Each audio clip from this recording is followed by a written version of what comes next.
face a situation like that with friends or family members you are helping, and they um they don't want you to help them, or they can just say, don't, please, I don't want you to save me, or something like that. Or and you break the rules, you break some rules to help them no matter what, because you know they need help. And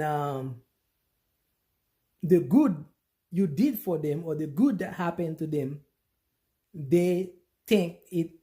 happened, they think it happens to them automatically,